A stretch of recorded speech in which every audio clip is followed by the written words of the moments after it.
Hello everyone.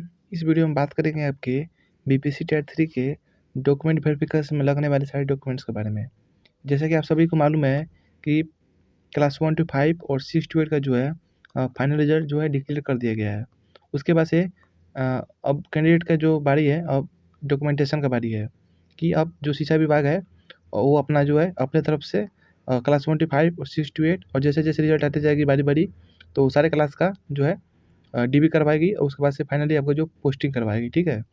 तो इस साल बीपीएससी का काम नहीं है, बल्कि इस साल जो शिक्षा विभाग का काम है कि जो टीयर 3 का जितने भी कैंडिडेट पास हुए हैं उन सारे का जो है डीबी करवाएगी और फाइनल रूप से चयनित अभ्यर्थियों को उनको योगदान कराकर फाइनल रूप से ज्वाइनिंग लेटर देगी, ठीक है। तो जो भी डीबी का काम है वो शिक्षा विभाग का है और शिक्षा विभाग अपने स्तर से ही डीबी करवाएगी। तो हालांकि इस साल जो है जैसा सुनने में मिल रहा है कि इस साल जो डीबी होने वाला है बहुत निष्पक्ष प्रक्रिया द्वारा होने वाला है और बहुत अच्छे तरीके से होने वाला है। जैसे कि आप लोग देखा होगा कि टियर 1 और टियर 2 में उतने अच्छे से नहीं हुए डीबी, फिर भी उसमें बहुत सारे कैंडिडेट जो है फर्जी निकल रहे हैं, जिसको लेकर शिक्षा विभाग और आयोग जो है बहुत घेरा में पड़ गई है और फेरा में पड़ गई है, ठीक है। तो उसको लेकर अभी जो है शिक्षा विभाग जो है अच्छे से डीबी करवाने वाली है और फाइनली आप लोग का जो है हर एक क्लास वाइज आपका जो है अच्छे से डीबी होगा। तो डीबी में क्या-क्या डॉक्यूमेंट्स लगेंगे उसको लेकर एक मैं वीडियो आप लोगों के पास लाया हूँ। तो इस वीडियो को अंत तक ज़रूर बने रहेंगे और जितने भी सारे डॉक्यूमेंट्स लगने वाले हैं आपके डॉक्यूमेंट डीबी के समय में, तो वो सारे डॉक्यूमेंट्स इसमें लिखे गए हैं, ठीक है। तो वीडियो को आराम से देखिएगा बिना स्किप किए हुए, ताकि आपका जो डाउट है वो यहाँ पे क्लियर हो सकेगा कि आपका जो डीबी में क्या-क्या डॉक्यूमेंट्स जो है लगने वाले हैं। तो चलिए बात कर लेते हैं कि फाइनल आपके जो डीबी में क्या-क्या डॉक्यूमेंट्स लगेंगे। तो देखिए सबसे पहले यहाँ दिया हुआ है 10वीं का अंक पत्र, ठीक है। उसके बाद से 10वीं का मूल प्रमाण पत्र, उसके बाद से 12वीं का अंक पत्र और 12वीं का मूल प्रमाण पत्र। यहाँ से सिर्फ साफ-साफ कहा गया है कि 10th और 12th का जो है वो सर्टिफिकेट ले लेना है दोनों का, और दोनों का क्या है मार्कशीट ले लेना है, ठीक है। तो 10th और 12th क्लास का क्या ले लेना है आपका 10th क्लास का सर्टिफिकेट और 10th क्लास का ही मार्कशीट ले लेना है, ठीक है। फिर 12th क्लास का सर्टिफिकेट और 12th क्लास का जो है मार्कशीट ले लेना है, ठीक है। वो शायद आप लोगों के पास होंगे, और जो जिनके पास भी अगर सर्टिफिकेट नहीं मिले होंगे तो 1-2 साल में मिल जाता है, ठीक है, बिहार में। तो वो लोग अपने स्कूल से जाकर ले सकते हैं, ठीक है। और शायद मैंने ऐसा भी सुना है कि जो इंग्लिश मीडियम के जो कैंडिडेट होते हैं तो उनका सर्टिफिकेट या मार्कशीट शायद एक ही में आता है, ठीक है, या फिर सिर्फ मार्कशीट ही मिलता है। तो जो भी आपके पास मिला हो बस वो होना चाहिए, ठीक है। और उसके आगे बात कर लेते हैं कि क्या-क्या डॉक्यूमेंट लगेगा। तो उसके आगे यहाँ पे दिया हुआ है कि स्नातक अंक पत्र, ठीक है। आप लोग यहाँ देख रहे होंगे स्नातक अंक पत्र और स्नातक मूल प्रमाण पत्र या औपबंधिक प्रमाण पत्र। मतलब यहाँ साफ-साफ कहा गया है कि बीए का आपका जो है मार्कशीट होना चाहिए, यानी ग्रेजुएशन का, और उसका जो है मूल प्रमाण पत्र यानी सर्टिफिकेट होना चाहिए, और औपबंधिक प्रमाण पत्र यानी प्रोविज़नल होना चाहिए। तो अगर ये आप लोगों के पास है तो उसको भी आप ले सकते हैं। यहाँ पे लिखा भी गया है कि अगर नहीं है तो नहीं ले जाना है, ठीक है। तो ये अगर आप फॉर्म फिलअप करते समय भरे होंगे तो उसी को ले जाना है। और फाइनली मैं आप लोग को एक और बात बता दूँ मोटा-मोटी, कि जो आप फॉर्म फिलअप किए थे टीआर 3 का, वो चाहे आप क्लास 1 to 5 के भरे हों, चाहे 6 to 8 का, ठीक है। तो उसमें अगर आप जो भी डॉक्यूमेंट वहाँ अपलोड किए होंगे, उन सारे डॉक्यूमेंट को ही ले जाना है, ठीक है। उसके अलावा कुछ नहीं ले जाना है। बस उसको लास्ट में मैं थोड़ा बताऊँगा इसके बारे में। फिलहाल में जो अभी डॉक्यूमेंट्स लिखा हुआ है उसके बारे में सिर्फ पढ़ लेते हैं, ठीक है। तो आपको जो है यहाँ पे बता दिया मैं कि जो बीए का है यानी ग्रेजुएशन का सर्टिफिकेट, मार्कशीट और प्रोविज़नल ले जाना है साथ में, ठीक है। अगर नहीं हो तो उसके लिए कोई दिक्कत नहीं है। उसके बाद यहाँ लिखा गया है स्नातकोत्तर अंक पत्र, ठीक है, यानी पेपर 2 के लिए, यानी जो पीजीटी के लिए भरे होंगे, यानी 11th-12th के लिए, उसके लिए जो है पीजीटी का जो है पीजी का जो सॉरी पीजी का जो पेपर 2 के लिए वो जो भरे होंगे उनके लिए ये सर्टिफिकेट चाहिए, यानी जो पीजी का जो फॉर्म होता है और जिसका सर्टिफिकेट होता है और मार्कशीट जो होता है उसको आपको ले जाना है, ठीक है। ये सिर्फ है 11th-12th के लिए, आप लोगों के लिए नहीं है। जो क्लास 1 to 5 और 6 स्टूडेंट के लिए है उनके लिए नहीं है। तो ये जो अप्लाई किए होंगे फॉर्म के समय, तो ये अपलोड किए होंगे सिर्फ उन्हीं के लिए है।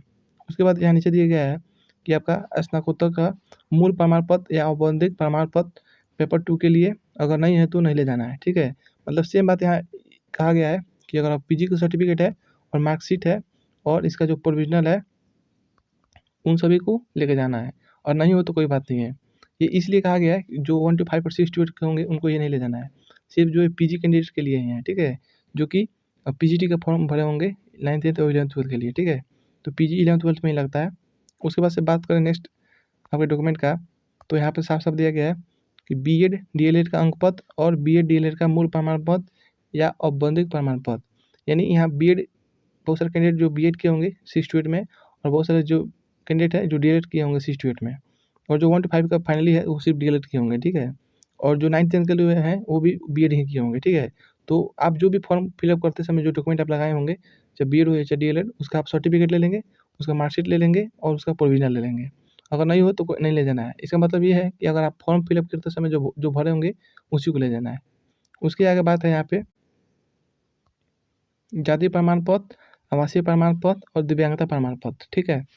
जाति हो गया मतलब कास्ट सर्टिफिकेट, आवासीय हो गया मतलब डोमिसाइल, और दिव्यांगता हो गया मतलब पीएच कैंडिडेट जो होते हैं जिनको कोई अगर दिव्यांगता लगाए होंगे जिस पे उनका रिजल्ट बना है तो उसको लेके जाना है।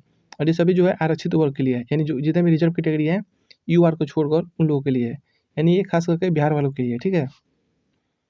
उसके आगे बात करें तो यहाँ पे दिया हुआ है कि मूल आधार कार्ड एवं आधार कार्ड में जो मोबाइल नंबर लिंक है वो मोबाइल नंबर लेकर जाना होगा, ठीक है। क्योंकि उस पर वेरिफिकेशन के लिए ओटीपी आएगा जो वहाँ बताना होता है, ठीक है। ये सबसे बहुत इंपॉर्टेंट बात है क्योंकि जो टियर 1 टियर 2 हुआ था उसमें इसको लेकर बहुत सारे कैंडिडेट को जो है परेशानी का लेकर सामना करना पड़ा था, ठीक है। तो उसको लेकर आप लोग वही मोबाइल नंबर लीजिएगा जिसमें कि आपको वो नंबर फिक्स हो और वो आपके आधार कार्ड से लिंक होना चाहिए। तो उसी मोबाइल नंबर को ले जाना है ताकि उस पर जो ओटीपी आएगा तो वहाँ बताना होता है, नहीं तो वहाँ पे बहुत दिक्कत हो जाएगा, ठीक है। उसके आगे देखिए क्या-क्या डॉक्यूमेंट लगने वाला है। अभ्यर्थी का 4 फ़ोटो, मतलब ऐसे तो लिखा गया है 4 फ़ोटो, लेकिन अभी से आप कम से कम 10 से 20 फ़ोटो बनवा लीजिएगा अभी से, ठीक है। 4 फ़ोटो ही लगेगा लेकिन कम से कम 10 से 20 फ़ोटो बनवा लीजिएगा अभी से ही, रहेगा बाद में तो भी बहुत सारा काम होता है, ठीक है। उसके बाद मैं बताऊँगा क्या-क्या काम होता है इसका, क्योंकि अभी जब आपका सैलरी बनने का जो काम होगा, जिसमें कि आपका पैन कार्ड जनरेट होता है, तो उस समय भी बहुत सारे हैं जो फ़ोटो लगते हैं, और ऐसे भी बहुत सारे फ़ोटोकॉपी लगते हैं, उसके बाद से फ़ोटो भी लगते हैं, ठीक है। तो वो सारे डॉक्यूमेंट का भी फ़ोटोकॉपी लेना है। चलिए आगे इसके बात करते हैं। सीटेड एस्टेट का अंक पत्र हो गया और सीटेड एस्टेट का प्रमाण पत्र, अगर नहीं है तो नहीं ले जाना है, ठीक है। तो देखिए जितने भी कैंडिडेट 1 to 5 और 6 to 8 का फॉर्म फिलअप किए होंगे तो वो सीटेड का फॉर्म जो है अंक पत्र ले जाएंगे, और सीटेड का जो मार्कशीट, यानी 1 to 5 और 6 to 8 वाले कैंडिडेट को सर्टिफिकेट और मार्कशीट ले जाना है, किसका, तो सीटेड का। और जो एस्टेट किए होंगे 6 to 8 का या फिर 9th 10th 11th 12th का तो वो एस्टेट का ले जाएंगे, ठीक है। और फोटो तो सब किसी को ले जाना है, तो मैं बता दिया कि 10 से 20 फोटो बनवा लीजिएगा, वो आपको हमेशा काम आएगा। उसके आगे आपको दिया हुआ है यहाँ पे स्टेट बैंक का चेक बुक या पासबुक, ठीक है। उसके बाद पैन कार्ड और बीपीएससी 3 का एडमिट कार्ड, ठीक है। तो ये सारे आप ये भी डॉक्यूमेंट ले जाना है। अब ये जो है स्टेट बैंक का पासबुक या चेक बुक, वो आप ज्वाइनिंग के बाद भी बनवा सकते हैं, ठीक है। अभी जो डॉक्यूमेंटेशन होगा वो सारे जितने मैं ऊपर डॉक्यूमेंट्स बताया सिर्फ उसी का होगा, ठीक है। और ये जो स्टेट बैंक का पासबुक, चेक बुक है और पैन कार्ड, और ठीक है, तो ये समय बाद में ही लगता है, ठीक है। ये जो खास करके जो बैंक वाला काम है ये सब बाद में ही लगता है, लेकिन अगर अभी आप खाता आपके पास होगा तो ठीक ही है, अगर नहीं है तो आप खुलवा लीजिएगा। और बहुत सारे ऐसे कैंडिडेट हैं जो कमेंट करते हैं कि कौन-सा खाता में खुलवाया जाए। तो देखिए अभी तक मैं जो जॉब किया हूँ उसमें मेरा भी एसबीआई का ही लगा था, ठीक है। तो जितने भी सेंट्रल गवर्नमेंट है या फिर जो स्टेट गवर्नमेंट की भर्ती आती है उसमें एसबीआई का ही मतलब खास करके चलता है, ठीक है। तो एसबीआई अच्छा रहता है, आप लोग एसबीआई में खुलवा लीजिएगा, और आशा करता हूँ कि आप लोग भी पहले से ही खुलवाए होंगे कोई अकाउंट, और नहीं खुलवाए हैं अगर अदर स्टेट के भी है तो कोई दिक्कत नहीं है। जब आपका काउंसलिंग होगा उस दिन में बता लीजिएगा, जिस दिन डीबी आपका होगा तो वहाँ बता दीजिएगा मेरा क्या है कि अदर स्टेट्स हैं और मेरा आपके क्या कि मेरा बैंक नहीं खुला है, ठीक है? तो अकाउंट नहीं खुला है तो आप वहाँ पे भी खुलवा सकते हैं। मतलब वो जैसा बताएँगे वैसा आप कर लीजिएगा, इसके लिए कोई ज़्यादा दिक्कत नहीं है, ठीक है? तो जब चाहिएगा तब खुल सकता है, 10 मिनट, 20 मिनट, 1 घंटा, 2 घंटा में आपका अकाउंट खुल जाता है, ठीक है? तो उसके लिए ज़्यादा टेंशन नहीं लेना है, और यहाँ पे जो है आपका खास करके जो आधार कार्ड, पैन कार्ड साथ में लेके जाना है, ठीक है? उसके बाद से बीपीएससी टाइप 3 का जो है एडमिट कार्ड साथ में लेके जाना है, और बीपीएससी के जो आप फॉर्म फिलअप किए थे, ठीक है? तो जो आपको आवेदन करते समय जो फॉर्म मिला था, यानी जो फॉर्म आप फिलअप किए थे एप्लीकेशन वाला, उसको भी साथ में लेके जाना है, ठीक है? और उसके बाद से मैं बता दूँ आप लोगों को कि आप जो जितने भी मैं अभी डॉक्यूमेंट्स आपको बताया, तो उन सभी का ओरिजिनल लेके जाना है, ठीक है? जो-जो मैं अभी डॉक्यूमेंट ऊपर बताया, वो सभी का क्या लेना है, ओरिजिनल ले जाना है। जो आधार कार्ड का ही ना हो, चाहे पैन कार्ड क्यों ना हो, चाहे स्टेट बैंक का चेकबुक, पासबुक हो, या फिर चाहे मैट्रिक, इंटर सर्टिफिकेट हो, चाहे बीए ग्रेजुएशन, पीजी, या फिर सीटेट, एसटेट, डीएलएड, बीटेट जितना भी हो, वो सभी को आपका क्या है, ओरिजिनल डॉक्यूमेंट ले जाना है। और सारे डॉक्यूमेंट का आपका कम से कम 4 कॉपी करा लीजिएगा। हालाँकि लगता है 2 कॉपी, ठीक है? लेकिन आप सब डॉक्यूमेंट का क्या है कि 4-4 कॉपी कर लीजिएगा, ठीक है?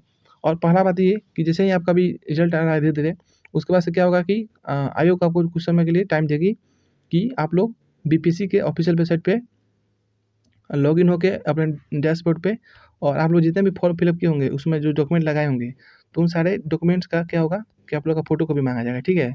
तो बीपीएससी आपको मौका देगी कि आप लोग बीपीएससी के ऑफ़िशियल वेबसाइट पे लॉगिन होके अपने डैशबोर्ड पे जाके जितने भी फॉर्म फिलअप करते समय जो डॉक्यूमेंट आप अपलोड किए थे, तो उन सारे डॉक्यूमेंट को अपलोड करने के लिए ऑप्शन देगी, ठीक है?